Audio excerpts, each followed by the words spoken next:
So this last section here of today's notes is basically just some lists of things for you to kind of like use when you are actually in the Audient board, just so you can make sure, like, I just want to basically have it so you have step-by-step instructions on how to do stuff. So what I want you to do is just kind of read these through. Don't really worry about them too much until you get into the room. These are just some kind of basic notes and things for understanding how things work, but it'll make more sense once you're actually in there. Some of this is a little bit of review from your Mackie 1604 class, but some of it will be brand new. So the Audient, when you first get into the room, the first thing you want to do is make sure that the console is ready. Your control room source select should be mix. Your speaker select should be main. Your control room level should be down, and the cut should be turned off. It should not be glowing. I know in the video they talk about engaging the cut, but if you have the control room level all the way down, you really don't need to worry about that too much. Your stereo master fader should be at unity, which is all the way up. To give you your level settings, and this is for setting your level of the recording to make sure everything is good. First step is plug the mic into the cable and then into the wall. So you can plug it into the wall first and plug it into the microphone, however you want to do it. The order doesn't really matter too much, but make sure that your phantom power is off. Next, step number 2, this is when you turn on the phantom power. Turn on the phantom power after you have connected the microphone, not before you've connected the microphone. Then on the Audient itself, push that MTR button. Number 4 is, as the musician is playing, turn up the mic pre-gain knob until you get a decent signal. It's not going to be your final level, it's just going to be a test level. It's not your final thing. Remember we talked about like doing a rough mix. The rough mix is not your final mix. Don't spend too long on it. Same thing here. Don't spend too long on getting that signal perfect yet. We got to make sure that we're actually getting the right signal. So then step number 5, on the short fader, push the mix button. Push that mix button on the short fader, and then turn up your control room level to about 9 o'clock, and then turn up the short fader until you hear a sound. Then now is when you're going to finalize that gain level.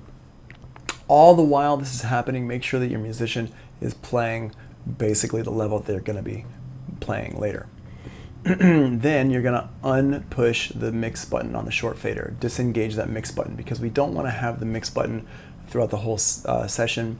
We want to have the mix button mostly is going to be on the long fader. So at this point, you unpush that mix button, and then you set the short fader to unity. Make sure that short fader is right there at 0 at unity, which you can do that earlier if you want. Then we're going to route it into Pro Tools. Pro Tools. In Pro Tools, you're going to create a new session with a mono track. Set the channel input number. Set it to the same channel the sound is coming through on the Audient. So if you're in channel 6, put Pro Tools input into number 6. The Audient Pro Tools setup can be super flexible, but we are going to focus on easy setup stuff for now.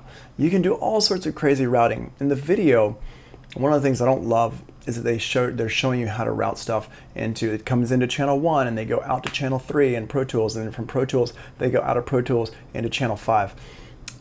You can do all that, but generally you don't need to do all that. So I'm not a huge fan of them doing that in the video because I feel like it just makes things more complicated, but I understand what they're doing. They're showcasing the potentialities of Pro Tools, what you can do. Then on the Audient, set the routing matrix number same as the channel number. So if we're coming into channel 6, the routing matrix should say number 6. This is going to send it into Pro Tools input number 6. On Pro Tools, name the track. On Pro Tools, push the track's input monitor button or record arm. Now you should see signal on the track meter. In Pro Tools, set the channel output number. Make that the same as the input number. So if it's channel 6, it's going to be channel 6 all the way through. Button number 6, input number 6, output number 6, all that stuff. Then on the Audient, unpush the meter button. It's going to flip the meters back, so the long meter shows the monitor path. The short meter is going to show your input path again. On the long fader, push the mix button, and then turn up the long fader until you're satisfied with the mix. Now, this is a lot of steps.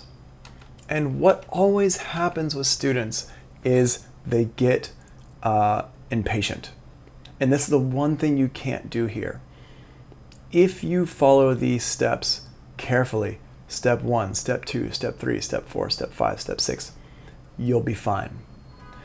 If you get impatient and you start skipping steps, or you skip lines when you're reading or whatever, then you will not be fine. Every single piece is here in front of you. This list is kind of the magic.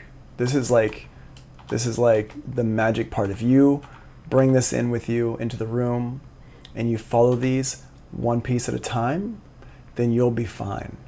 But if you start skipping around things, then you won't be fine. Now, in order for this stuff to make sense, you kind of have to know all the stuff we did here in the beginning. You have to know what all this stuff is. So it's really important that you do the assignment for tonight so you can start to memorize the different parts of the Audient. It's also important that you have access to the manual here. The manual has all these parts labeled in it, and it's a pretty easy to read manual. It's not super dense. The O2R manual that we're going to be looking at later on is really dense. But you know, with any of this stuff, you can't operate it if you don't read the manual, if you don't understand what's going on with the manual. So make sure you read that manual. A couple things to remember. The short fader affects the recording level. So if you move that short fader, you're going to be affecting your recording level. So don't touch that short fader. The long fader does not affect the recording level. So basically, if you move the long fader, if you're hearing the sound signal too much, if you've got the signal in your monitor path and it's just too loud for the studio or too loud for the mix, turn down the long fader. Don't turn down the short fader. The short fader is before the the recording device, and the long fader is after the recording device. So you can go ahead and move that long fader as much as you want, but don't touch the short fader. Don't press the mix button for the input path and monitor path at the same time. It will cause double monitoring, which means you're hearing the signal from two locations simultaneously. It's not going to create a feedback loop, so don't worry about that, but it is going to just make it sound weird. Okay, so don't do that. Try to avoid sudden loud sounds.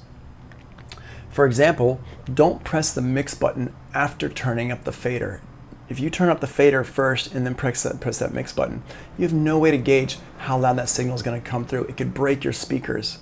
So make sure you have that fader all the way down, then press the mix button, then turn it up. Everybody is guilty of making this mistake at some point. Just try not to, okay? More things to remember. There are no food or drink in the studio. Do not bring drinks or food into the studios. Keep the drinks in the hall.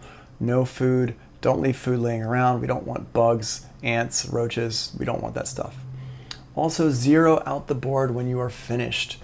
Leave the board how you found it so the next person can get to it. And if somebody didn't zero it out before you, then talk to somebody about it. Talk to the tech supervisor who's on duty. Whatever you need to do. But yeah, make sure you zero out that board, okay? And if somebody didn't zero it out for you, don't be like, well, the person before me didn't zero it out. Don't pass that forward.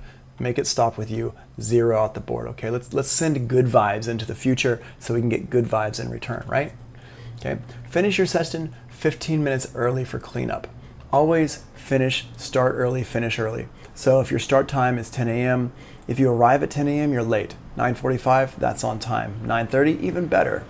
When you're finishing, you finish at 6 p.m., start cleaning up at 5:30 or 5:45. 5:30 is the best. Always like a half hour, 15 minutes, something like that. Don't start finishing up stuff at 6 o'clock if you finish at 6 o'clock, because the next person needs to get into that room, okay? And if you're constantly pushing things back, you will get banned from the rooms. All right, and that's pretty much it for this part here. I'm gonna go ahead and stop the recording right now.